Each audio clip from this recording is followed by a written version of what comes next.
And a very good evening to you, and welcome to Politics 101. If you're joining us from Guyana, of course, it's evening here in Guyana, Tuesday evening. If you are in the wider Caribbean, it's still evening, North America, the times are synchronized at this time of year. Welcome to all of you to Politics 101 tonight. Our guest is going to be Dr.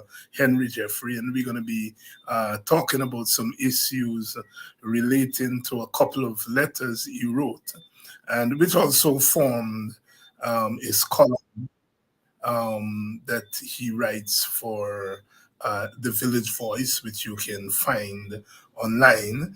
And those columns, letters were responded to by Dr. Randolph Prasad. We're going to be less concerned about Prasad and more concerned about the essence of the columns that Dr. Jeffrey wrote.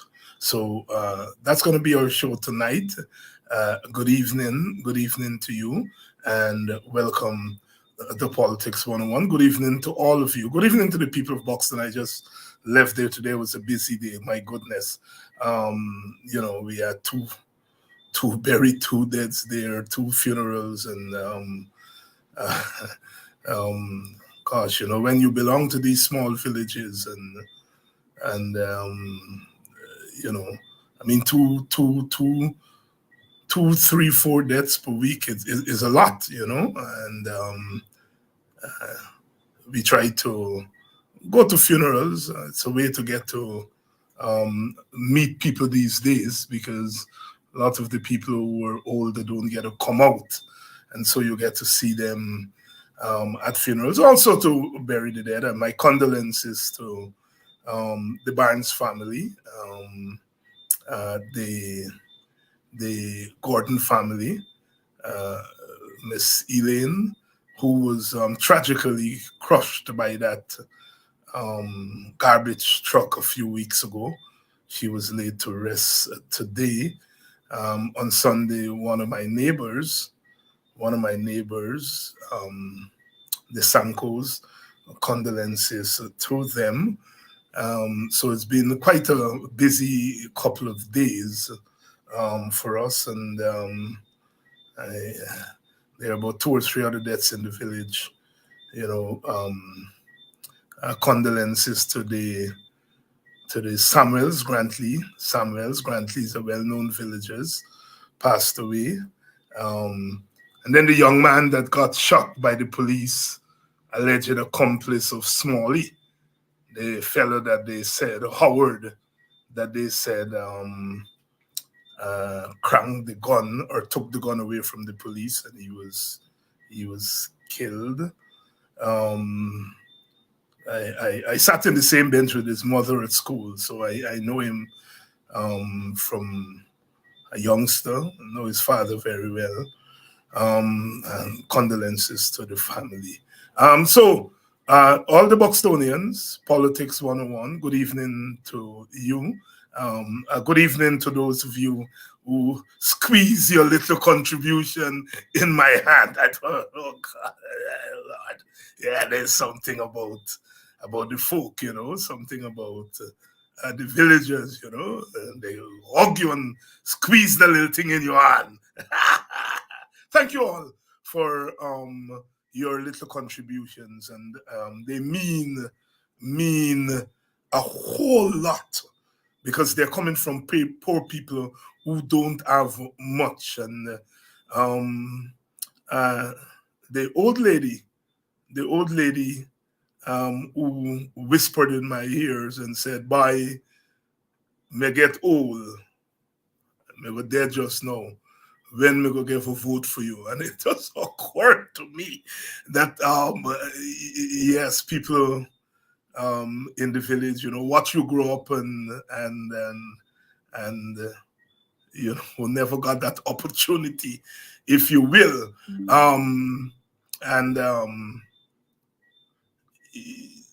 we are never going to get anywhere in politics without the people.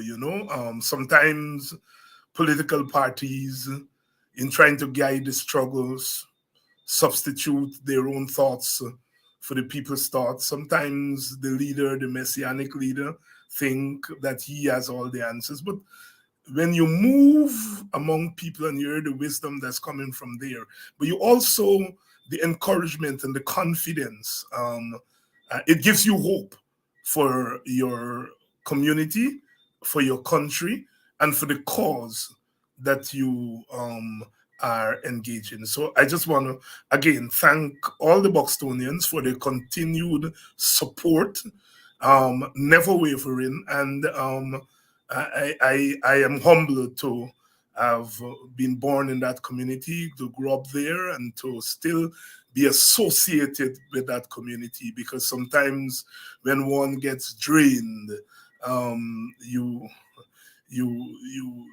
get some petrol from the people. All of you across Guyana, good evening. Good evening, all of you in the so-called diaspora.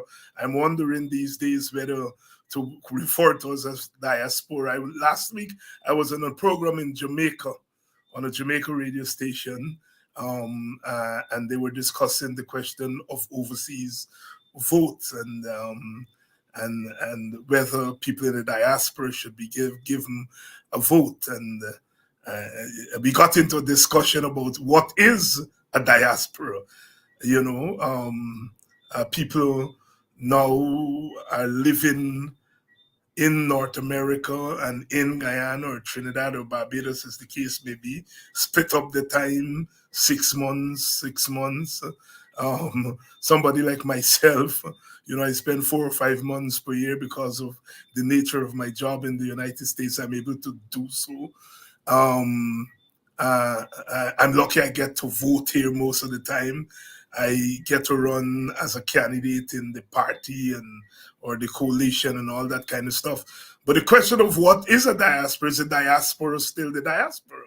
When people overseas tend to be very, very active. I mean, you hear about my own village there, Buxton, they're talking about all these carnival and big maypole, and when you check it out, a lot of people from so-called overseas are the moving forces behind those things. So I am using the term diaspora advisedly. Danette Booker, good afternoon. Jesus said to tell you plenty out there, and they said they miss you. They said they miss you, and they tell me I'm going to see you tonight, and I must tell you that they miss you. So Danette had passed on the message from your friends them that they miss you. Good evening and welcome to Politics 101. We're going to be talking tonight about this issue. Dr. Henry Jeffrey wrote a letter that provoked them in the PPP. After underfunding Georgetown for more than 25 years, the PPP now wants its citizens' votes. And it set them in a tizzy because I think Jeffrey is on to something, and they know that he's on to something. And often they get very antsy when you're on to something. After underfunding Georgetown for more than 25 years, PPP now wants its citizens to vote for them. And then he was responded to by a PPP man, and he in turn responded to the PPP man. We're going to be talking with Dr. Jeffrey about that issue. Yes, last night, Vincent Alexander was on here, and he did say that by his count, there are about 10% of the armed forces couldn't find the names on the voters list, and that they're not likely to get time off to go and vote on election day in their constituencies. So he is estimating at a minimum 900 to 1,000 joint services members would be disenfranchised. As now we can say they're potentially going to be disenfranchised. We are hearing about some of the ranks being ordered out to vote and all kinds of things. I think members of the PNC have gotten hold of some quote-unquote evidence. We are waiting to see how that would evolve. But you know, Jeffrey has been saying on this program over and over and over again, over and over and over again, the objective of the PPP is domination, and they're going to do anything to achieve that. And that the whole question of manipulation of elections, you know, is central to that thrust. Of course, last night I raised the question that in 2011 there was an attempt to rig the election, and when it got up to the commissioners, Vincent Alexander was able to pick it up, and so that attempt was turned back. The PPP says that there was an attempt in 2020 to rig the election. The numbers, the issues never got to the level of the commissioners, for the PPP commissioners to do what Vincent Alexander did in 2011. That is to pick up the rigging and to turn it back. That never happened. We know what happened. The point is, let's for argument's sake, say that there was an attempt to rig the election by the PNC in 2020. What makes that attempt so different from the attempt in 2011? Why is the 2020 attempt, now for argument's sake, because I am still, the 2020 attempt never got to the level of the commissioners as it did in 2011, and the court hasn't yet heard the petition. But let's, for argument's sake, here were two attempts. Why is one elevated to the status that it has been elevated to, as some, you know, people are talking about how democracy was threatened. Well, was it threatened in 2011? Let me bring in Henry Jeffrey. Henry, good evening. Good evening, David. Glad to see you again. Yes. There's never a dull moment. There's never a dull moment. No, you live in a very interesting country, in the sense that, I mean, the politics is always quite exciting, if not productive to the ordinary person, but certainly very, very exciting. It is a different kind of a country, and we were, in a sense, lucky to born in it. Yes. Because as people who study politics, whether we call ourselves political scientists or not, I mean, Guyana is really just a fascinating place. My students, whenever I teach them about Guyana, their answer to me is that, Professor, you teach us about theories, but which one of these theories explain Guyana? And that's where we get in a country. Can you answer that question for me? Here's the question. Attempt to rig an election in 2020, in 2016. Vincent Alexander was able to stop it, right? Come 2020, the PPP says there was an attempt to rig an election. Of course, it never got to the commissioners. It's still in the courts. But let's, for argument's sake, as I said, there was an attempt. Why was the attempt in 2020 elevated to the heavens and the attempt in 2011 silenced? Well, David, it's politics and all propaganda. Yeah. First of all, elections aren't rigged on election day. And Yes. both parties try to do that on the day when they start realizing that problems that they can't win. Essentially, the elections in 2020 were rigged, but by the PPP and the PNC trying. That's always been my position. You don't rig election. The PPP had so many wrong things in the box going on that they had so many tainted votes that could easily have been thrown out of the box. To this day, you can't get the courts to say that. People who are saying, at least some of the sensible people who are saying, all they're saying, those were the votes in the box. But the elections only judge what are in the box.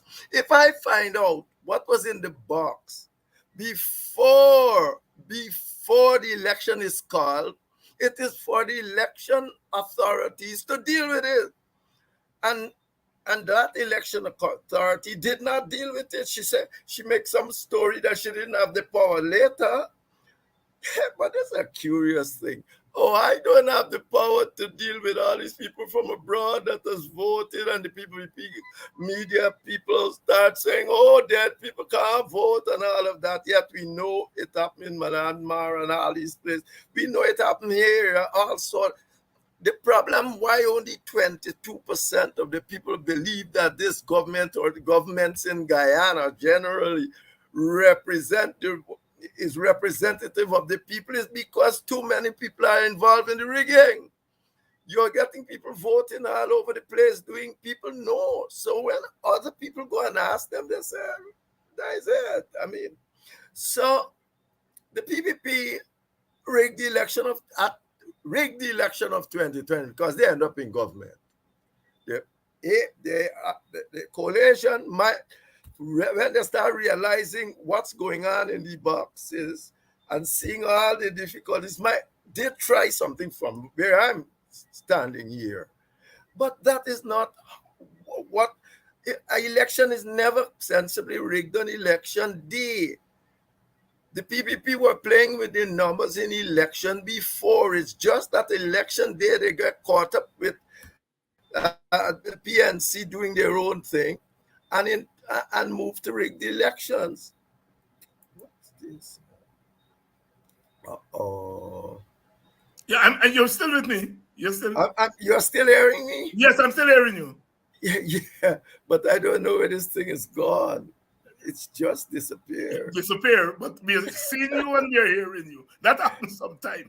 You are seeing me? I'm seeing you and hearing you. The thing is somewhere. Okay. It happens to me sometimes. Okay. So you're not going to see yourself, but I see you and hearing you. You're getting back. Good. These things are disappearing on me. But what I am saying is that effectively, when the PNC start realizing what's going on, they did try something. Just like the PPP in 2011, they tried something. The truth is that the PPP got through with what they were trying in 2011 because there was an effort at regime change then. There you go. Because there was an effort at regime change then. There you go. And since you had an effort at regime change, PNC could not get through with what they were trying. But elections are manipulated in this country. That's why when people come and tell me about the floating voters, I say, man, the amount of rigging going on negates the floating voters. It's significant. It is significant. It's going on all the time. And there's no such thing as a floating voter. You can't judge how many they are because, as I said, that's why 22% of the people in the country believe that the government is not representative of a democratic outcome. Nami says that the PPP came, they got what, 50.6% of the vote or whatsoever. Only 22% of people believe that they represented. Which means the people who supported them, they only supported. Because ordinary people know this. People know. Let's come to the local government election because you, as I said, you wrote that column and then a letter in the Stabroek, the Kaieteur News. After underfunding Georgetown for more than 25 years, the PPP now wants its citizens' vote. You're saying that there is at a minimum there is some kind of contradiction there, hypocrisy. Talk to me. What is it? No. It's not a contradiction if you know the PPP's goal. All right. The PPP goal is to establish political ethnic dominance in Guyana. They are underfunding they are underfunding Georgetown largely to demonstrate that you can't run it. You know, PNC can't run it. Maybe black people can't run it. Whatsoever it is, they can't be run. And therefore, when they do this for umpteen years, they now come and tell you, oh, please, man, go to Army Green and ask him the litany of things he tried to raise funds for the city. Ask him. Even the lotto he said he was trying with, they take it over this. I mean, I don't have the litany of things. You can't raise funds to do anything. And now they keep it down, and now they say we can do better. Well, obviously, if you are the man holding it down all the time, you must be the man who can do better. It doesn't take a genius to see that, and then you can't expect me to vote for you because you are coming with that. Indeed, the urban rehabilitation program was something about 25 million or something dollars. You had an important element there for about 3 or 4 million US dollars, we talk about it, that was supposed to do institutional strengthening of the city. It doesn't matter how much money you put in this place. If the institutions are weak, it's like Guyana. The institutions are weak, and look what the government doing with all your funds all over the place, buying votes when they feel like. So effectively, the city needs institutional strengthening. Indeed, because of the PPPs wanting consistently not to bother with the institutional strengthening. Imagine that. You are not going to be bothered with institutional strengthening, and you are the government, and you know that this institution weak. Why would you do that? Ask yourself, why would I do that? If I want this essentially the city to be managed properly. You do that because you don't want it to be managed properly. And I didn't say it. The Burroughs report that they said set up said it. He says, oh, it was supposed to be institutional and infrastructure, but all of the money went into infrastructure. You would have thought if you want your police to work, you must have strengthened the institution. Don't want to take the money to buy guns and trucks and things to take. You got to set up there, and the British fell out for that. Mm-hmm. Remember? Yes. But they don't want these things to work. They want to undermine them, particularly things that African Guyanese are around. They want to undermine. And now they're coming to the same people and says, oh, please vote. But give us a try. Well, I mean, it's so absurd. Even if you get a try and do anything, you're not really doing anything because you prevented the thing from happening in the first place. In the first place.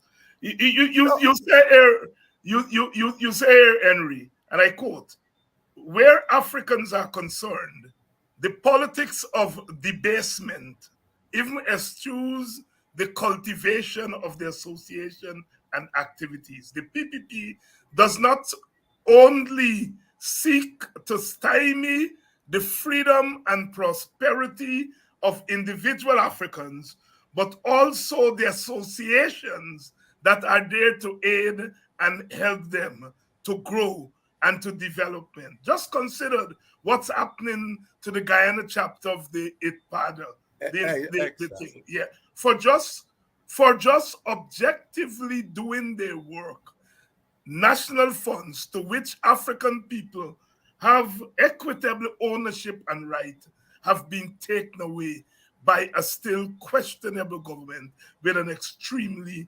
marginal majority. Strong statement. Explain for us.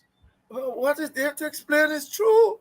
I mean, you don't have to go anywhere. IPAD and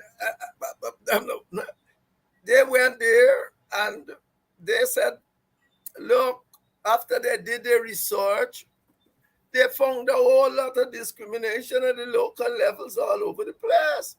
And PPP recognized that.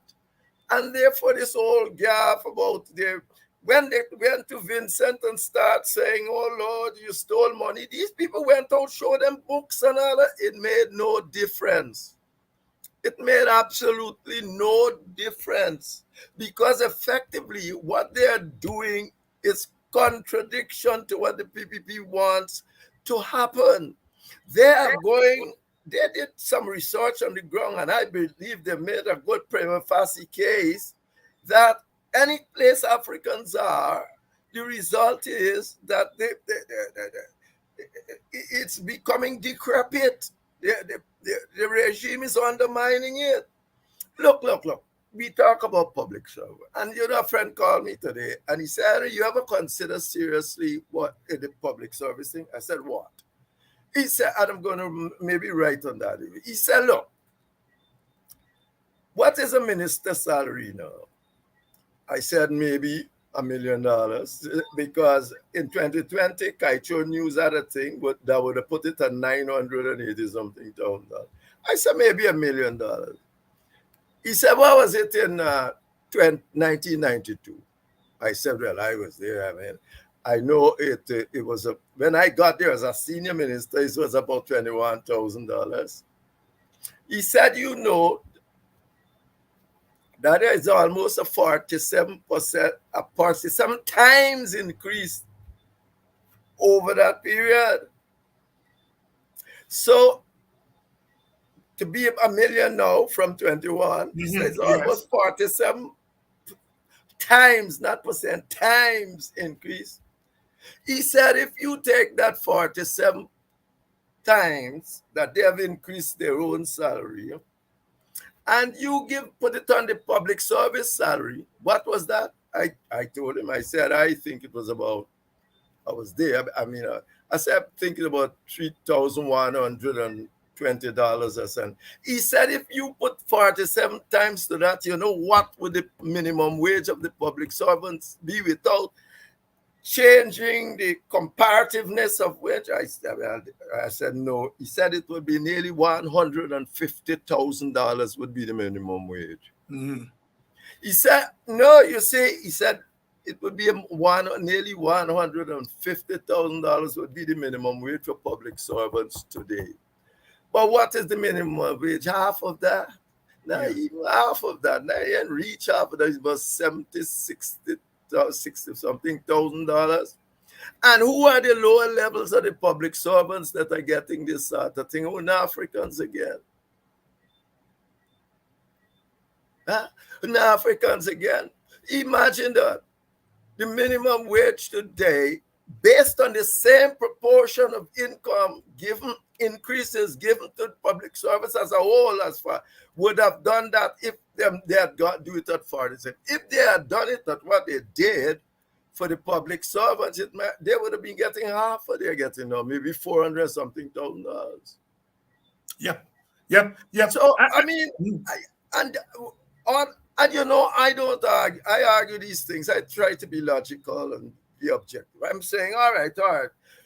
All of these things could be politics if you want. You can, and all sort of nonsense. And he pointed out to me, he says, but remember, the hierarchy, the political hierarchy that are getting these things are only Indians and PPP supporters. You and 1 and 2 might be there, but they are money own PPP support. But the bulk of people that's getting nothing are essentially Africans. And, David, that's why I think in my book, I call my book, the fortive implementation. And I said, look, and that is why the conference that was just completed in the US, the International Decade Conference, is so important. Because, and the presentation by Dr. Blackman was the most important presentation there.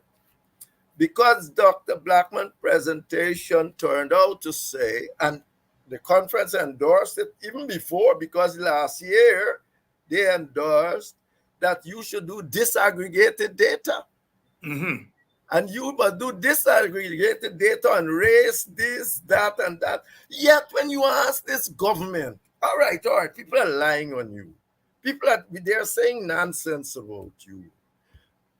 Yes, when you ask them, you say, do the data. They say, you go and do it. The UN body said that government must do it. These people have made out a prima facie case. They make out a little case about it. All these things that they're picking up, about public service, a case. Even if it is wrong, a government should say, pick up the UN body thing and say, let's run with it. Let's go do it and let's see if it is true. And if it's not true, it's not to kill nobody or anything. If it is not true, it's not true. If it is true, what are we going to do about it in the future?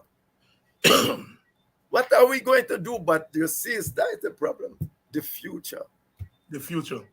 They don't want to do nothing that they're doing now in the future. And therefore, their representative at the place going to say, we have laws and rules and all this thing. Laws and rules when you're breaking them willy-nilly. That's right. That's right. You think anybody fall for that? Those are usually the excuse of autocrats and dictators. The rules are there. The rules are there. When they're undermining the courts, they're undermining everybody. Yeah. But the United Nations itself, in the rationale for the decade, said tremendous strides have been made in these countries as far as the laws are concerned. Exactly, just now. However, that has not amounted to the end of racism, hence the decade. Yes. So I said, is this your... And Henry, I don't mean to be, elitist, but when I see young people are being sent on these assignments, and they go on the international stage and make themselves a fool because she has not even read the rationale for the decade. And she goes and talk about laws, yes.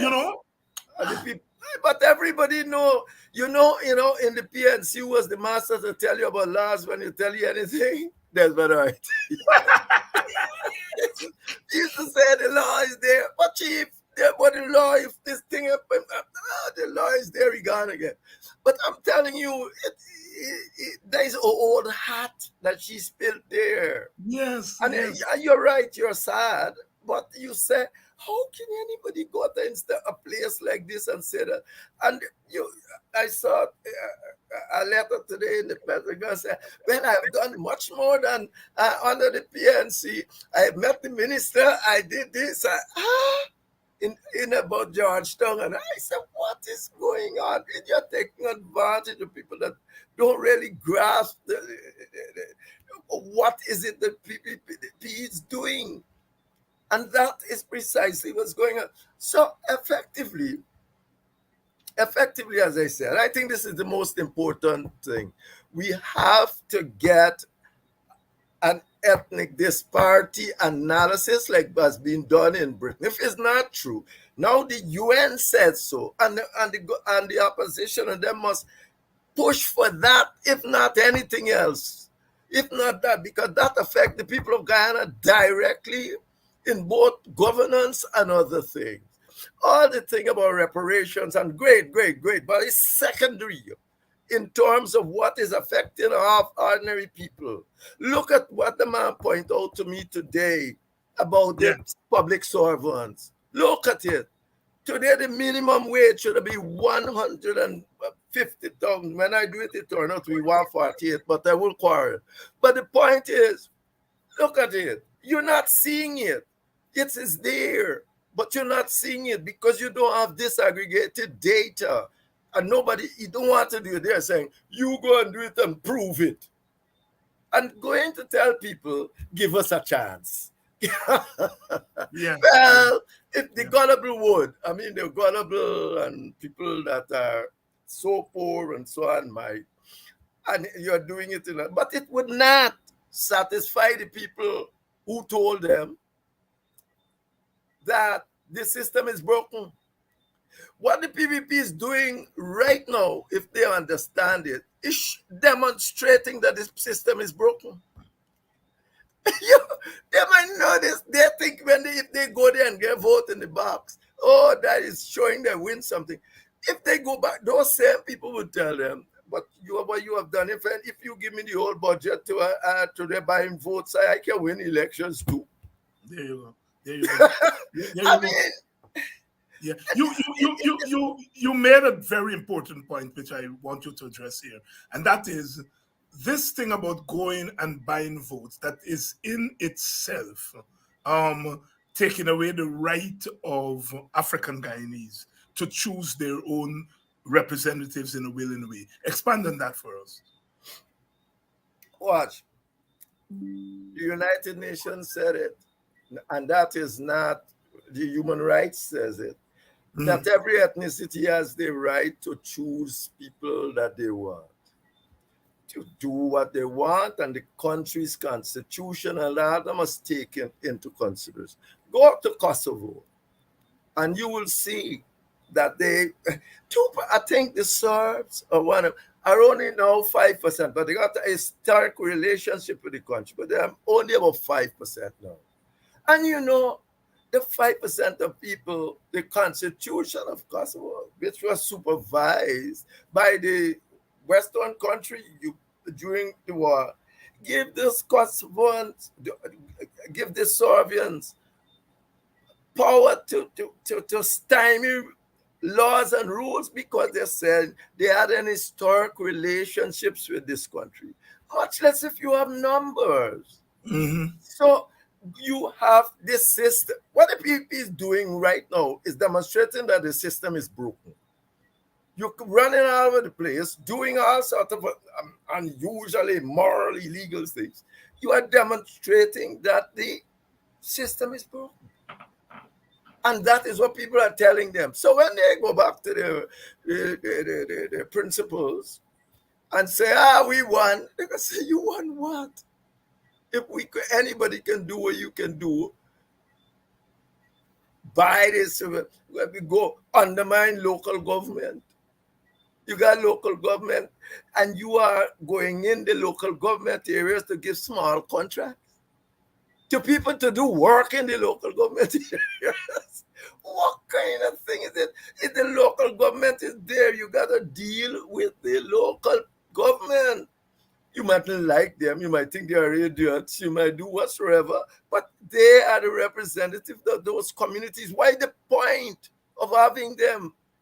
If you can now just walk in and say, I am giving you things to do small contracts. I mean, the system is broken, and the system need to be changed. This system definitely need to be changed. Is it sustainable what the PPP is doing, Dr. Jeffrey? I mean, above and beyond some short-term gains that they may get, is it sustainable? I mean, you're saying the system is... All right. Yeah, I got it. It is sustainable only if you become a dictator, autocrat. There you go. Only a dictatorship can keep this going. And everybody knows that. Anybody that knows, you just ask about the theory of this kind of country. When you have two large ethnic groups controlling 80% of the people, and you don't want to make the kind of concession like even Suriname, you can't become no president. And they don't have two large people. They're more multi-ethnic. But you can't become president unless you can win 2/3 of the votes in the National Assembly. You can become president by winning one vote over 51. So effectively, you have a situation in which only a dictatorship can keep it going. And that is why you're going to have to live with. And all this nonsense about, you being a minister, you got power. Ministers on the Constitution said ministers are only advisors. The Constitution, minister advisors to the president and them. And then the Constitution tie up the presidency with the with the head of the ruling party. So what you have? You don't have no separation of power.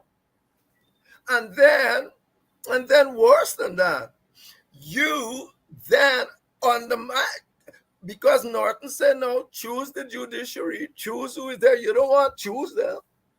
Norton said choose the two people who have been acting and doing well. Some even say they bias in favor of the PPP. Well, choose them, keep them. No. So the judiciary now is questionable in issues.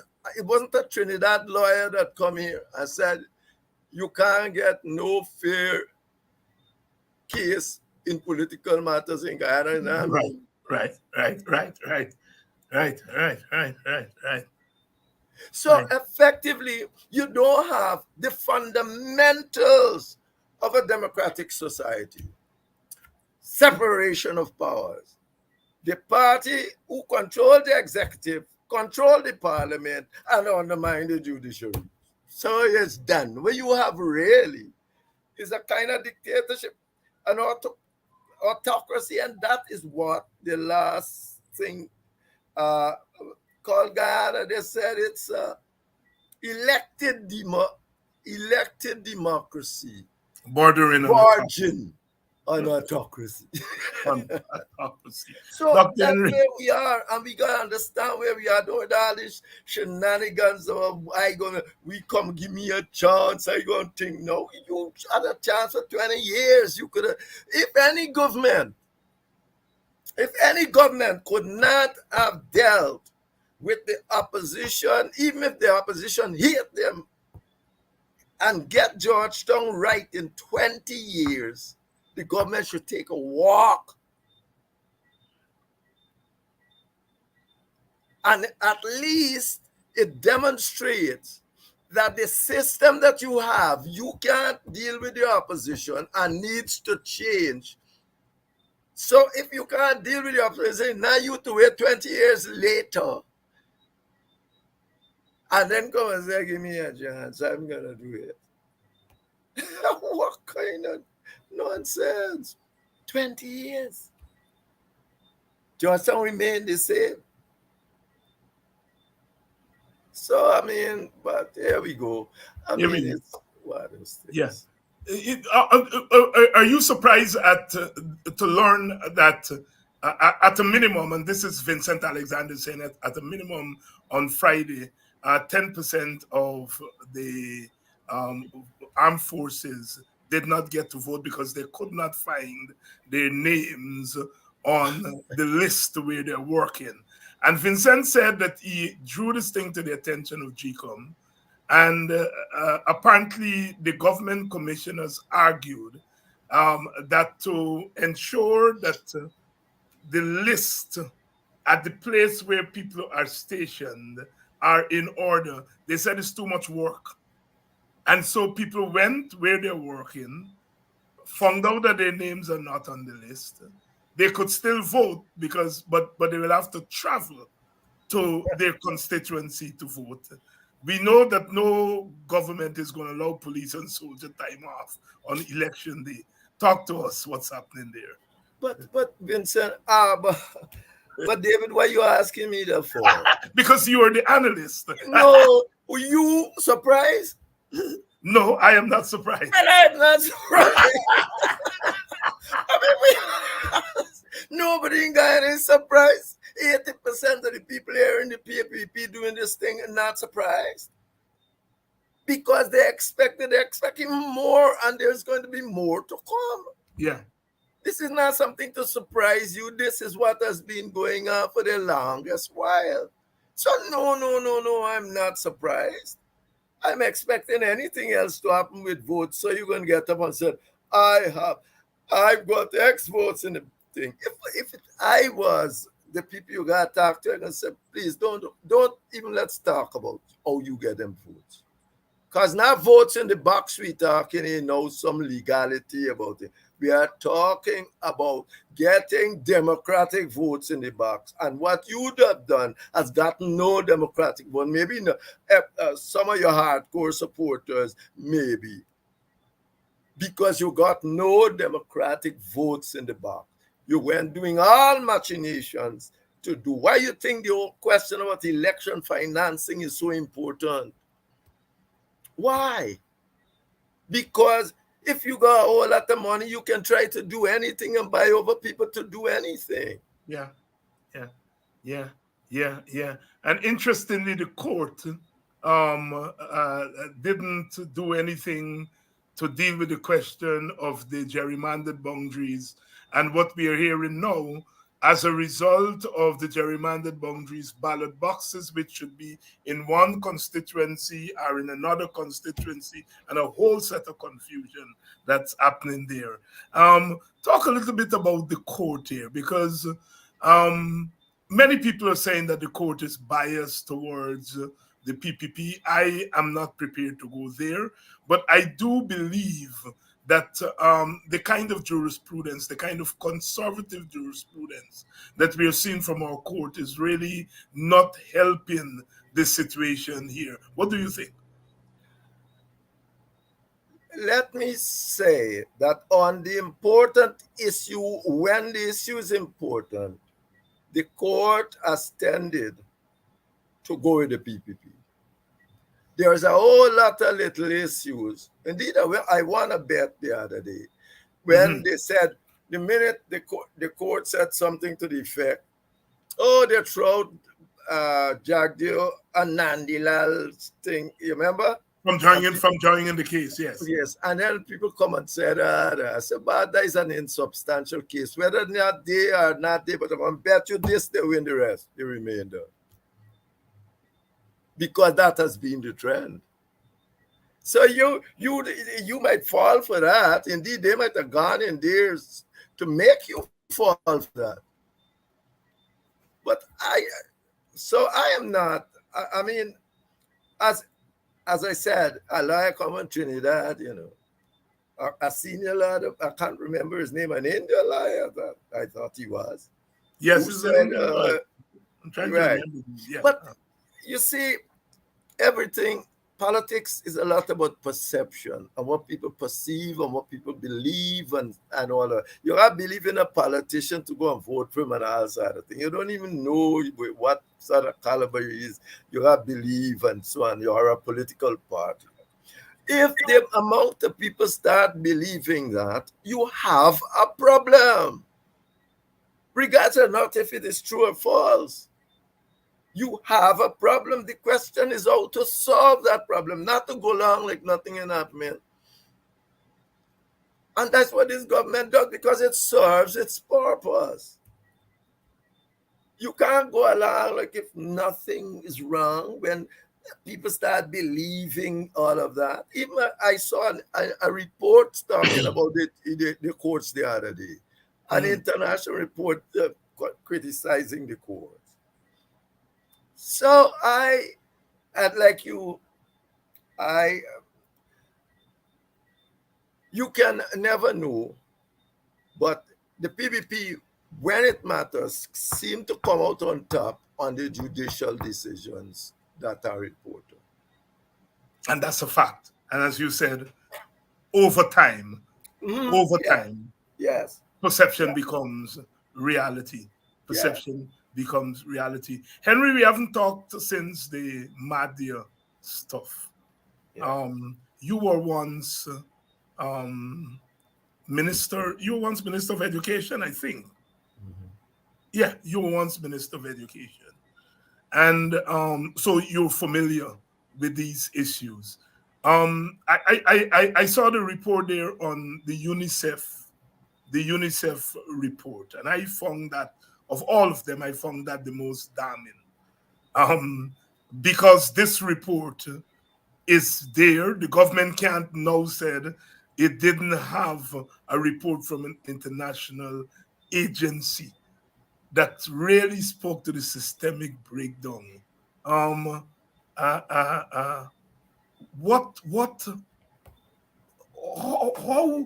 could this have happened in Jeffrey? Well, let me make 2 points here. Yeah. Firstly, what actually occurred might be the result of that young lady is losing it for a moment for what happened to her, right? Temporary madness or whatsoever. They do this to me. She never intended all this to happen to people. No, no, no. It's that sense of temperament. I'm giving you my perspective. Yes. That is your thing. But that is not the major issue. And maybe, yes, you got charge her and so on, but you have to charge her taking into consideration that sort of thing of what. But electricity could have caused a fire. What would happen then? Yes. The same thing. So if they by chance are just electricity cause this fire, they've been sleeping, the same thing could happen. So the result, it's not really that you shouldn't be pinpointing the girl. You should be asking yourself, as you did, as a matter of fact, why this thing is not properly arranged, and why steps weren't taken. For instance, the UNICEF report. I have heard of all sorts of things, but when I was the Minister of Education, and I have papers to the effect. So I said I'm going to write something on this issue. You raised it, as you tend to do without saying.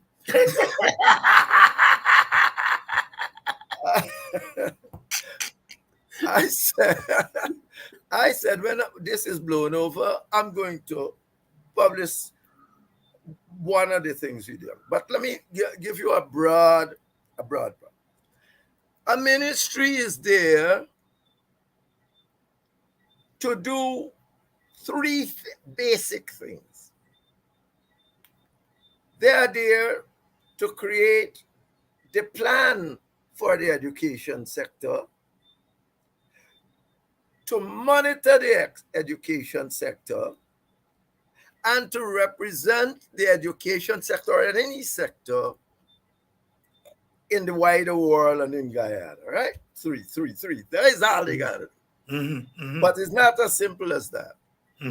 For instance, and the reason they can't be the implementers is that you can't monitor yourself.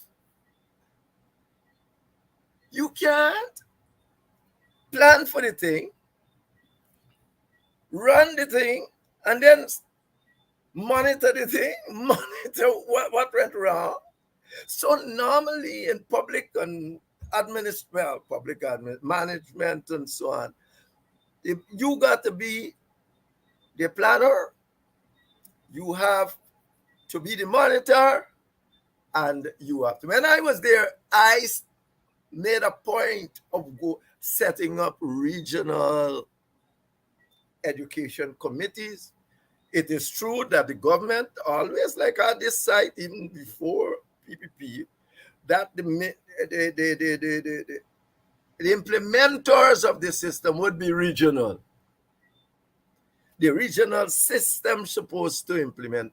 The implementation of education is a job for the regions. But the monitoring of education is a job for the ministry. Now,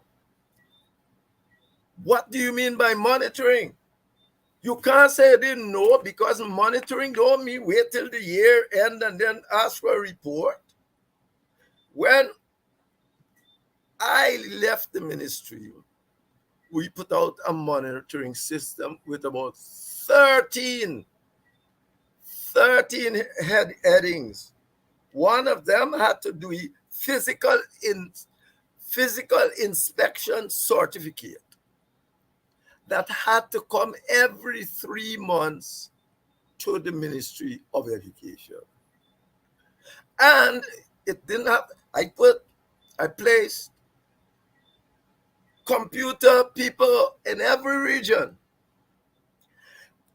so that when the regional education discuss and so on, the computer personnel can send the whatsoever outcomes to me. So I can have it, I can see it on my computer. I can just go and I got the system there. I'm going to take. I can go, and all these thing, and they are monitored across a whole range of issues. Now, I don't know if they're doing that, but the minister can't walk and say, I didn't know, because it's not only the physical infrastructure, how many education committee meetings you had. All of that is there. So how many parent teachers association meetings there were, all that they got in the school system in general. So it's going to be hard for you to say you didn't know. Monitoring means be on top of the monitoring. Now wait till the year finish to find out what's going on. You're going to be on top of it. Now, in my view, if all those things were done, you would have known about what's going on, and you would have been backing up the region. You'd have said, what is going on here? Why aren't you doing? Your job is to call on the region and at the end write them and copy to the president or whosoever if they're not doing what you tell them to do. So effectively, the buck must stop in any system, a proper system of management. The buck must stop at the Ministry of Education, because that is its job. Its job is to plan the education sector, monitoring the education sector. And that monitoring must be systematic and on a close time frame, like a quarterly. We put it quarterly. So every quarter you would have seen what's going on. And this issue would have been raised at one stage or another. We had how many meetings the regional education officer attended? That was another at the regional council. So you would have known that, because some of these officers can tell you, this one they call them to tongue and all that. I always said, don't tell me who call you to tongue. You don't. Essentially, you don't work for me. You work for the region and regional chairman and that lot. So if they tell you stay, stay. Don't tell me anybody call you to tongue and you didn't tell the regional chairman. That's your problem. So effectively, if you had not necessarily the system I left, I mean, it might be an answer. That time, I think it was pretty cool, as a matter of fact, with me being able to sit on my computer and do that as you had meetings for all 10 regions. Wow. I thought it was pretty cool. But that's not the point. You might put other things in better things, but no minister can walk away and say they didn't know it's the region. The region is only there to implement. You are to implement the monitors. You have to monitor the implementers, and in a fashion that would allow you to have timely information. So that's my position on that. And therefore, we got to wait for their. We have to wait for the Commission of Inquiry. Their inquiry. And there is a person who at the ministry who I thought was the deputy education officer, administration, who would directly have to do it. Minister don't have to do it, but he got to get up the things and all of that.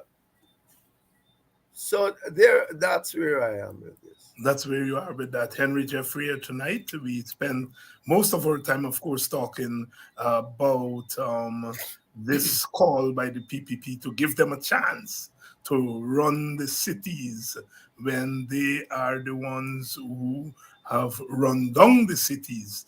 And Jeffrey has been able to point that out. And we ended by talking about the madness, because that's what it's, systemic madness that happened there. Dr. Jeffrey, anything that I didn't ask you about that you badly want to talk about? No. Here is your chance. You asked me, no. Speak now or forever hold your peace. My brother, thank you very much. Thank you very much for and remember that little talk we had today. Right. Good. All right. Okay. Bye. Good. Thank you. Henry Jeffrey there, laying it out for us and being frank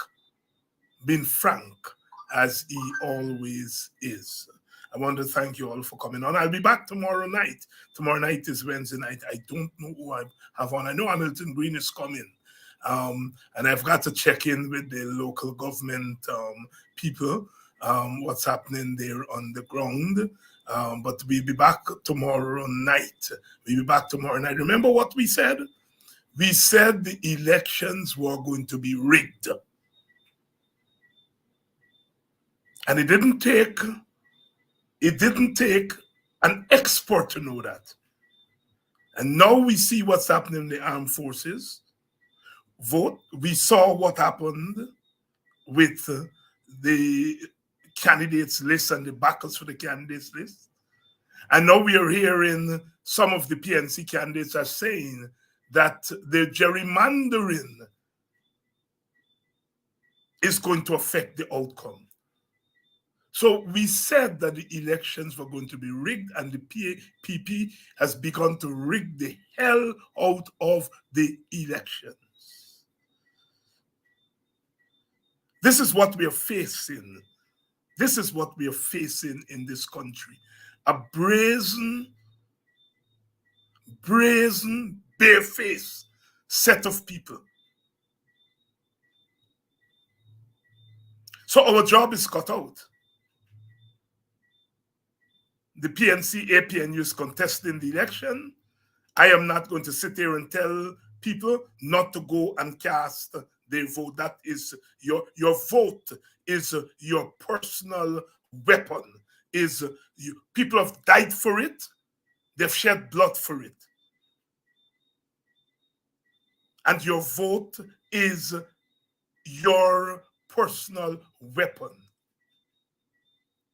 And if you must use it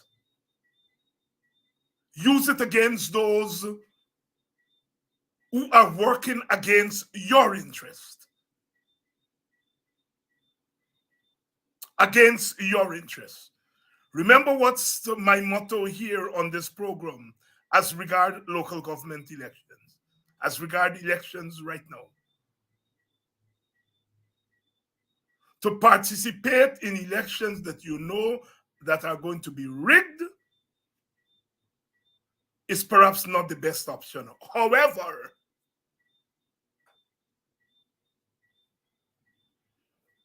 we will do nothing or urge people to do anything to help the PPP. You all hear me out. The WPA is not participating in the election because we feel very strongly that we have to highlight the PPP's rigging intentions. And from our perspective, the best way to highlight that is not to participate. But another opposition party is participating. And we feel that we must do nothing to undermine a fellow opposition party. Some may say we are stupid because the big party wouldn't do that for us. I hear that. But sometimes you have to see past the party.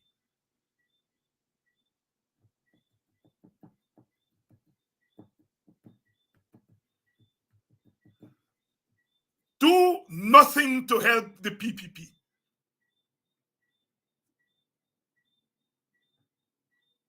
Do nothing to undermine the opposition. We have faith in your political intelligence to understand what we're saying. Your vote is your personal and private weapon, because it's a weapon. The vote sometimes can become a weapon. We feel that election day must be a day of uprising. Uprising. We feel that election day we must make a political statement. Strong political statement. You have the vote. Do what you feel you want to do with it, but use it as a weapon against those who are weaponizing your own country against you, weaponizing your own funds against you.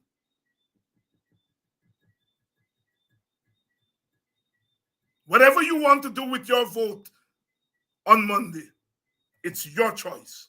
No politician can morally tell you what to do with your vote. My party is not in the election, and so those who are participating in the election should have all the space open to them to convince you to vote for them. And that is why we in the WP have suspended our public meetings to allow the APNU the space to convince you how to use your vote. All we are saying, and I repeat, recognize that we cannot continue to participate in elections that we know are already rigged. But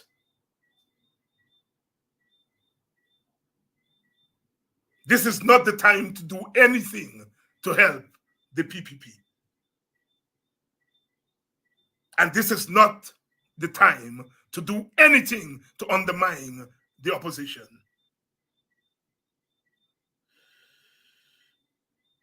Again, some people may say, Heinz, you're stupid. The PNC will not do that for you.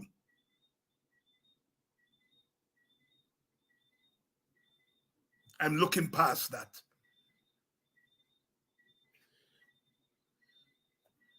Use your vote how you feel it should be used. But use it as a weapon. Use it as a weapon. Because we're in the fight of our lives.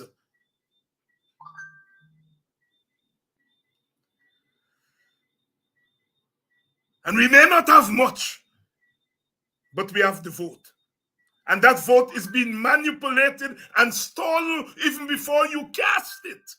It's been stolen even before you cast it.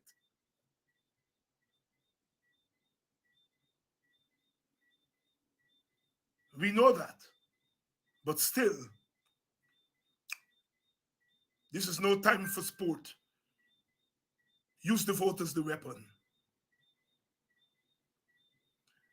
And those who have sold their votes, those who have sold their ID cards for a jersey or a $40,000, the ancestors will deal with them. Some of them we understand. We understand from whence they come, but we don't have to agree with their action. But as I said last night, we can't cry. We better learn. Some were saying that when the PNC was in power, it did nothing for them as Black people. They have a point. Some of them who were saying so would say so even if the PNC had done something for them as Black people. They're opportunists in every race. They're opportunists in every, they're licorice people, as I said last night, in every race. The PPP is waving money, a little bit of money before them. And if Black people, some of them, a minority of them, want to go down as selling their dignity for a little money, that's their choice. But they must be made to pay for it. You all hear me? Even if they don't pay it today, they must be made to pay tomorrow. I'm making a differentiation between people who are PPP by conscience. And I know there's some Black people who PPP through thick and thin. I'm not talking about them. I'm talking about those who consciously decide that they're going to sell our collective dignity for a penny, the only way to prevent it from happening again is to make them pay. And I'm not talking about harming anybody. I'm against that. I'm not talking about harming anybody. I'm not talking about violence against anybody. But you must make life uncomfortable for them in the community.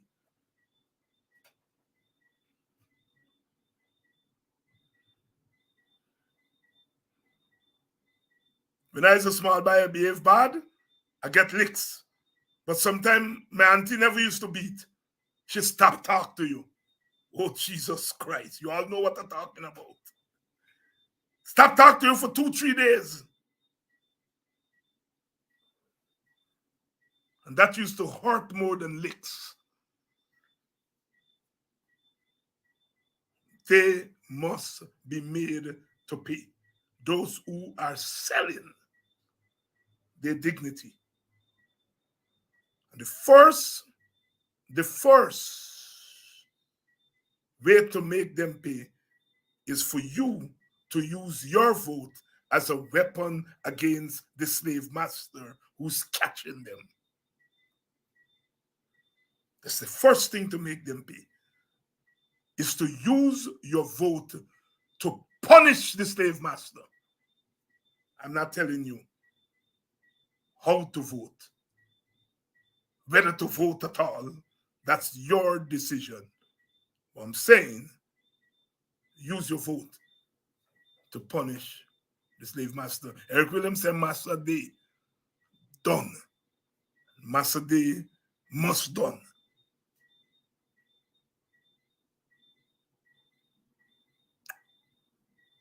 I'll be there for now. But we have been through this many times before.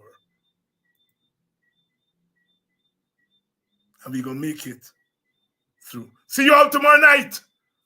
I leave tonight with a smile on my face. Last night I was angry. Tonight I am still angry. But I'm angry with a smile. Tomorrow night, I see you all. Love. Love. Without love. Love. Without love. There's not much to work with. Love you all.